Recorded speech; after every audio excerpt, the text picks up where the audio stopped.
আসসালামু আলাইকুম দুলা ভাই। মানে বুঝলাম না এখানে কি হইতেছে, এটা কেমন বিয়ের গেট? কেন বিয়ে সাহেব, কোনো সমস্যা? আর রাখো তোমার বিয়ে হিসাব। মানে বিয়ের বাড়িতে গেট কি কখনো ছেলেরা ধরে? তোমাদের এখানে কি মেয়ে মানুষ নাই? আরে বিয়ে সাহেব, ছেলেরা ধরলে সমস্যা কি? আমরা কি মানুষ না? নেন আপনি মিষ্টি খান। এই মিষ্টি না তোর ইয়ে। কি বললেন বিয়ে সাহেব? না না না, কিচ্ছু বলি নাই বাবা, অনেক গরম লাগতেছে বুঝছো, গেটটা খুলে ভিতরে যেতে দাও।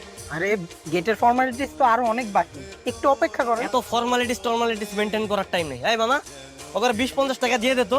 এই গেট খোলো। দেমনে ওই গেটের ফিতা কাটার ব্যবস্থা করেন, দিতেছি টাকা দিতেছি। আরে 20-50 টাকা দিয়ে কি হবো? 20-50 হাজার বের করেন। 20-50 হাজার না তোমাদের একদম। এই মাথা গরম করো না, গেট খুলো তো, ভিতরে যাইতে দাও। ওই আপুরা তাড়াতাড়ি শরবত নিয়ে আসেন, বিয়ে সাহেবের তো মাথা একদম গরম হয়ে আছে। তুমি এখানে? হ্যাঁ আমি।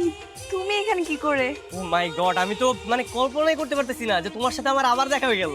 হ্যাঁ আমিও তো সেটাই ভাবতেছি। নেন, শরবতগুলো খেয়ে কল্পনা জগতে হারিয়ে যান। এই না না না না, এটা খেও না, এটা মরিচের শরবত। এই রাখ। দূর, তুই বললি কেন? চুপ থাক, এটা খাও। Thank you. ঠিকঠাক আছে ঠিকঠাক আছে। এই বিয়ের গেটে টাকা দিন। কত টাকা লাগবে তোমার বলো? 10,000। মাত্র 10,000? হ্যাঁ, এই বের কর। 10,000 বের কর। তারপরে দে। 30,000। এ নাও 20,000 টাকা আছে। Thank you so much. তুমি কি সিঙ্গেল? তুমি কি রিলেশনে যেতে চাও? I love you. I love you two.